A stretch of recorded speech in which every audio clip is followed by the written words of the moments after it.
Eu sou o Bruno Seixas e hoje a gente vai falar como encontrar oportunidades internacionais para tornar aquela ideia que parece tão distante em realidade e, em pouco tempo, ter o trabalho para empregadores e empresas internacionais como rotina. Tem diversas maneiras para conseguir encontrar uma vaga. Marketplaces de serviços como Fiverr, Upwork, Orkana são alguns deles e parceiros da Payoneer. Mas também é possível ir direto a elas e não só encontrar as vagas, mas também entender se o seu perfil atende aos requisitos da vaga, bem como as exigências internacionais em comparação com o que é requisitado no Brasil. E hoje eu tenho o prazer de ter aqui a Carol, que vai nos dar mais dicas sobre como encontrar oportunidades, o que é esperado por parte das empresas internacionais, quais as oportunidades mais aquecidas hoje no mercado. E, pô, Carol, conta um pouquinho da sua história, o que que você já fez, né, toda a experiência que você tem, o canal enorme que você tem, incrível. Conta um pouquinho para nós aí da sua trajetória. Primeiro, é uma honra estar aqui podendo falar um pouquinho, compartilhar um pouquinho de conhecimento, né? Eu sou Carol Tequita, a Tequita é apelido, na verdade, por conta do canal. Eu tenho um canal onde eu falo sobre tecnologia, que bateu agora 100 mil inscritos, estou muito feliz com isso.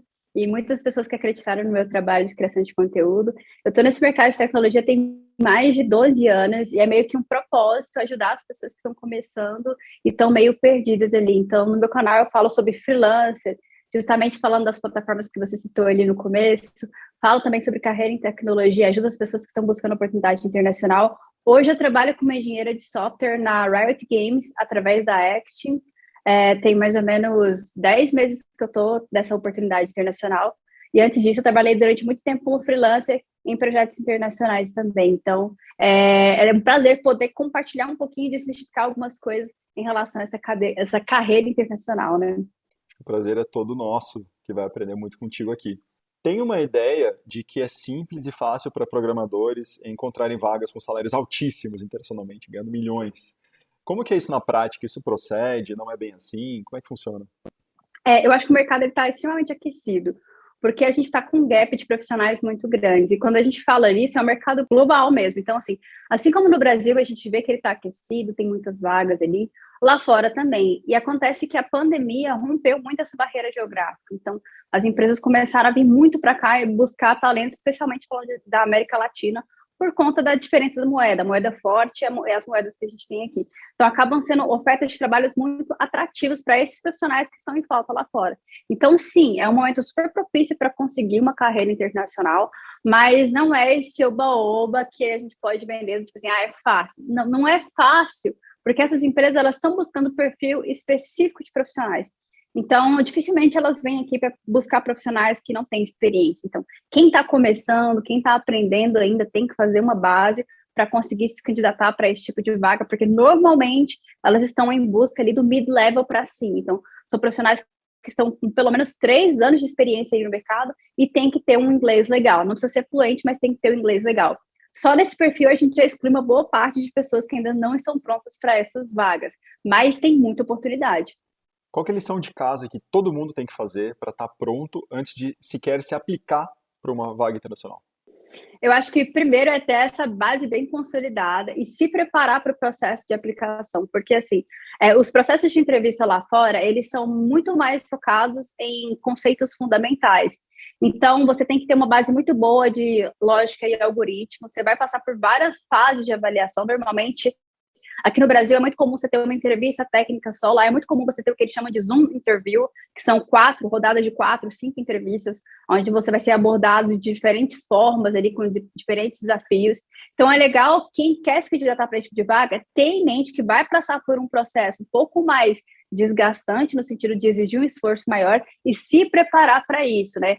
Estudar os exercícios, se preparar para cada etapa da entrevista e principalmente a sua habilidade de comunicação para vender o seu peixe ali na hora que estiver falando com o entrevistador. Então, comunicação é a primeira delas, com certeza, preparar o seu inglês ali, destravar um pouquinho o seu inglês, que como a gente não pratica no nosso dia a dia, como não está no nosso dia a dia, a gente costuma travar ali na hora da entrevista. Então, eu acho que a principal dica é destravar o inglês e também se preparar para cada etapa que você tiver naquele processo, ter essa dedicação para que você realmente consiga essa vaga.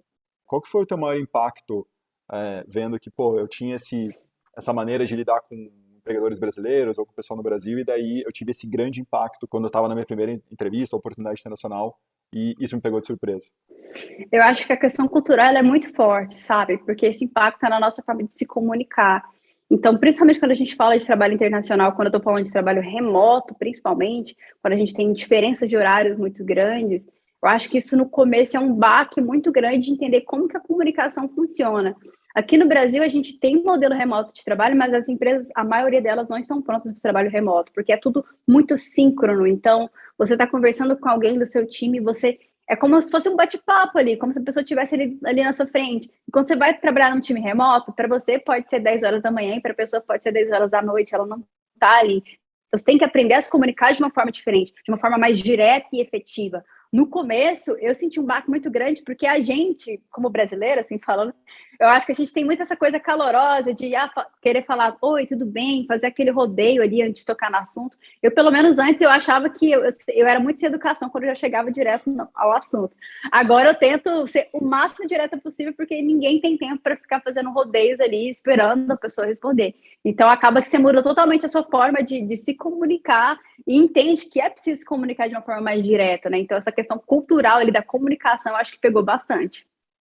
Eu lembro que eu ouvi de um britânico uma vez que a maior forma de educação e respeito com alguém é você chegar no horário, porque todo mundo está esperando ali, está gastando o seu tempo, né, dedicando o seu tempo para aquele momento. Se você atrasa, você está sendo desrespeitoso com todo mundo. Você falou uma coisa muito interessante de pontualidade, também é uma coisa que me chocou muito, é justamente isso, porque, cara, eles são muito certinhos com o horário. Por exemplo, tem uma reunião, se passou 2 minutos, eles já te cortam e falam assim, a gente vai reagendar outra reunião. Eles não ficam passando do horário, porque realmente você não sabe, tipo, são horários diferentes. Para mim pode ser à noite, para outra pessoa pode ser de madrugada, e você não pode estender e conflitar a agenda. Então, eu senti essa rigidez do horário muito grande, tanto a pontualidade quanto de encerrar as reuniões ali e ser o máximo objetivo, né? Falando de oportunidade, onde estão as melhores hoje? Eu acho que a melhor oportunidade que você pode conseguir como programador e tal é fazer com que as ferramentas trabalhem para você.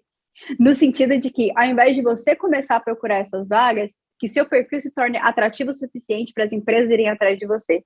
Então, eu acho que hoje o LinkedIn é uma ferramenta sensacional para você conseguir vagas internacionais. É claro que a gente tem empresas específicas que fazem a ponte ali, que buscam, inclusive, talentos aqui na América Latina para conectar com empresas grandes, como é o caso da Exim, que eu trabalho hoje. Tem Exim, tem Remotely, tem várias outras empresas que fazem esse tipo de consultoria, né? De buscam talentos aqui para trabalhar para fora. Mas você tornando o seu perfil atrativo, você consegue atrair recrutadores ali do mundo inteiro, e aí você vai fazer aquela difícil tarefa de avaliar qual é a melhor oportunidade para você. Então, acho que o melhor é você concentrar suas energias no seu perfil, tornar ele atrativo, movimentar ali no LinkedIn, para que as melhores vagas comecem a chegar até você. Então, acho que esse movimento é o movimento mais inteligente para um programador que tem esse perfil que eu falei, que já tem experiência, já tem um inglês legal, então ele já é um perfil atrativo para essas empresas.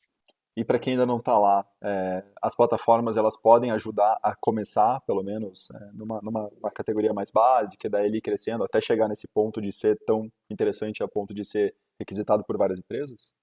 Sim, totalmente. Eu acho que para quem está começando agora, uma dica legal a carreira freelancer, ela é bem interessante. Porque como freelancer, você não tem tanta essa barreira ali de senioridade e tal, você é um pouco mais competitivo ali no mercado. E tem várias plataformas que você pode prestar serviço como freelancer, já ganhando em dólar aí, como o Upwork, tem várias outras, a Fiverr que você falou mesmo. Então, tem essa possibilidade de você começar a trabalhar como freelancer.